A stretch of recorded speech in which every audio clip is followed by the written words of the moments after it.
다음에 이제 습열형이라고 합니다. 습열형은 아까 말씀드린 습담형에 열이 추가되어 있는 형태거든요. 그래서 똑같은 냉대야가 많다고 하더라도 열적인 증상이 이제 굉장히 심합니다. 몸으로 실제로 열이 뜨기도 하고 아니면은 그 냉대야의 냄새라든지 색깔이라든지가 조금 더 노랗다, 냄새가 좀 더 심하다라고 호소하는 분들이 많습니다. 이런 분들은 이제 골반 염증성 질환이 있는 분들이 많죠. 이런 분들은 뭐 생식기, 지렴이라든지 뭐 그런 것들도 있는 경우가 많기 때문에 우선은 양방적인 항생제 치료가 필요한 경우가 있습니다. 그런 것들을 먼저 치료하는 게 일단 우선이 되겠죠. 끝으로 이제 기혈허약형이라고 했습니다. 요거는 우리가 뭐 혈과 기가 모두 허약한 분들인데 보통 좀 마른 형태 체질, 소음인이라고 하는 좀 마른 형태 체질이 비교적 많고요. 이런 분들 특징은 일단 먹는 것 좀 힘들어합니다. 먹는 것도 먹더라도 입맛이 좋다고 하더라도 남들처럼 많이 못 먹고 한 반 공기만 먹으면은 아 맛있게 잘 먹었다라고 배가 부르다라고 표현을 하는 분들이 많고 또 똑같은 일을 하더라도 자기 일도 다 못했는데 많이 힘들어하는 분들이 많습니다. 이런 분들이 이제 기혈허약형에 해당이 되는 거고요. 과로를 했거나 너무 많이 피곤하거나 이런 분들이 이제 여기에 해당되는 분들이고 전형적으로 한방적으로 녹용을 쓴다든지 보약을 이제 써야 되는 경우가 또 이런 데 해당되는 경우가 많습니다. 우리가 이제 변증을 한다라고 아까 말씀을 드렸는데 이 6가지를 하나만 선택을 해서 내가 습담형이다 해서 어떤 처방 이렇게 치료를 하는 게 아니고요. 보통 2가지, 아니 많게는 3가지가 섞여가지고 보통 증상이 나타납니다. 그러니까 기혈허약이 주가 되는데 어혈이 살짝 있다든지 하는 식으로 종합적으로 보통 나타나게 되거든요. 요거는 뭐 전문적인 진단을 받으시면은 더 정확하게 알 수가 있을 것으로 생각이 됩니다. 네, 그렇군요. 오늘 수요 건강 스페셜은 김현수 원장님을 모시고 난임 극복과 또 유산 방지, 산후조리 등 이 부인과 질환에 대해서 이야기들을 나눠보고 있는데요. 방송을 시청하시면서 궁금하신 점이 있으시면 지금 바로 02-2000-4959로 전화 주시면 자세한 상담 받으실 수가 있습니다. 김현수 원장님, 네. 그렇다면 침이나 약침 또 한약 외에 보조적으로 난임을 치료할 수 있는 방법들도 또 있을까요? 네, 일단 잘 아시겠지만 뜸요법이 있지 않습니까? 제가 그 뜸요법을 좀 소개를 해드릴까 하는데 뜸요법은 웬만하면 좋다고 보통 봅니다. 뜸요법은 앞에 말씀드린 6가지 유형에 웬만하면 효과가 좋다고 보는데 제가 퀴즈를 내면은 어떤 유형이 아까 말씀드린 거 다 기억하시는 분들을 한번 맞춰보십시오. 어떤 유형을 가진 사람들이 뜸 했을 때 뭔가 좀 좋지 않을까요?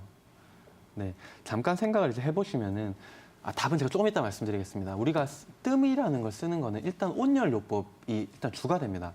아랫배를 좀 더 따뜻하게 해가지고 순환력을 좀 강하게 하고 좀 더 기혈을 복돋아주고 순환을 잘 시켜주는 그런 효과가 있는데 일단 이런 온열요법은 대부분의 여성 질환, 대부분의 자궁 질환, 난임 이런 데 효과가 보통 있습니다.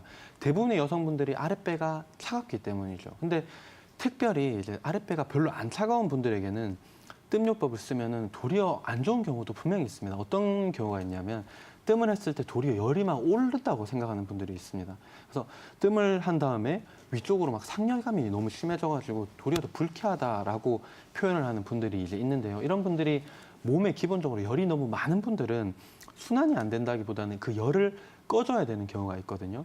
어혈을 빼주고 열을 꺼줘야 되는 그런 경우가 있는데 아까 앞에서 말씀드렸던 이제 답을 드리자면 앞에서 말씀드렸던 유형 중에서 습열형의 어떤 급증의 상태는 온열요법을 쓰면 좋지 않습니다. 우리가 핫팩을 해주느냐, 쿨팩을 해주느냐가 이제 어떤 선택을 해줄 때가 있는데 발이 삐었을 때도 급성으로 이제 왔을 때는 뜨거운 팩보다는 차가운 팩을 해주는 게 더 효과적이다라고 얘기를 하는 이유가 염증이 심할 때는 도리어 차갑게 해주는 게 어떤 반응을 좀 억제시켜주는데 더 좋거든요. 그래서 이런 뜸요법도 웬만하면 좋지만 이런 습열형이 급증으로 있을 염증 상태에서는 좋지 않다는 거죠.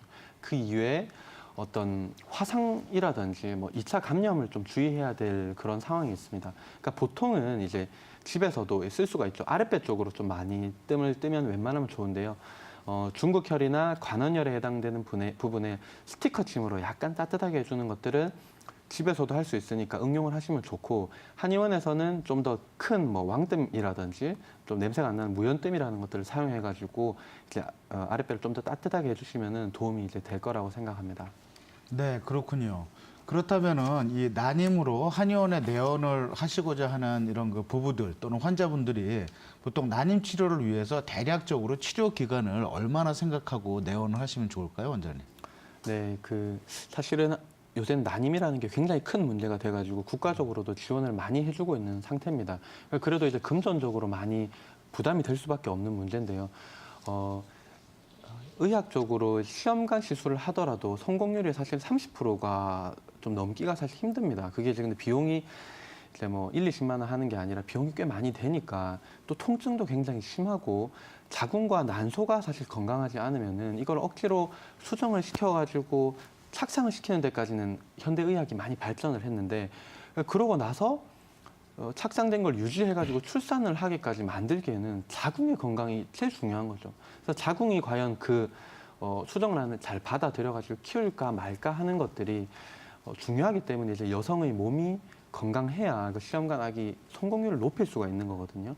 그래서 우리가 난임의 이제 치료 기간도 시험관도 보통 준비를 오랫동안 합니다. 시험관 아기 할 때도 남성분들 같은 경우에도 한 3달 정도, 길게는 5달 정도 술과 담배를 끊으라고 보통 말씀을 드리는데요. 우리가 정자의 생성 기간이 한 74일 정도 보통 된다고 보는데 그게 또 생식력을 갖추려면은 또 한 2, 3주가 흐른다고 합니다. 그러니까 한 3개월 정도는 최소한도 남성도 신경을 써야 되는데 여성이면 오죽하겠습니까? 여성은 그 환경을 만드는데 태어날 때부터 임신을 원할 때까지 20, 30년 동안 그 환경을 만들어 왔던 거거든요. 그 환경을 이제 좀 더 건강한 상태로 만드는 데는 시간이 어느 정도 걸릴 수밖에 없습니다. 그래서 우리가 임신을 이제 원한다라고 했을 때 그 월경으로 세 달, 그러니까 월경이 3번 올 때까지를 한 사이클로 봅니다. 한 사이클로 봐서 그 한 사이클을 최소한 치료를 받으셔야지 자궁에 어떤 변화를 이제 나타낼 수 있다고 보는 거거든요. 자궁에 어떤 근종이 있다 했을 때 자궁을 떼어내는 시술은 칼로 떼어내는 거는 1분이면 되고 2분이면 된다고 할지라도 그게 자궁 근종이 생기게 되는 원인을 없애는 거, 기혈 순환이 뭔가 정상적이게 이제 만드는 데는 대부분 한 3달 정도 시간이 기본적으로 필요하다고 봅니다. 그래서 한 사이클을 치료한 이후에 또 진단을 한 다음에 2사이클, 3사이클까지 치료를 하게 되는데요. 다낭성 난소 증후군 환자 같은 경우에는 그 특징이 기간이 좀 길다고 합니다. 월경 기간이 좀 더 길다고 하는데 이런 기간에도 정상적인 생리가 한 3번 정도 했을 때까지는 치료를 꼭 하시는 게 그 근원적인 치료를 받을 수 있는 거니까 그거는 좀 인내심을 가지고 치료를 받으셔야 할 걸로 그렇게 생각을 합니다. 네, 그렇다면 기본적으로 한 3번의 생리가 돌아오는 기간, 약 한 3개월 정도는 최소한 생각을 하시고 한의원에 내원하셔서 난임 치료를 시작하시는 게 좋을 것 같습니다. 저희는 잠시 후에 다시 돌아오겠습니다.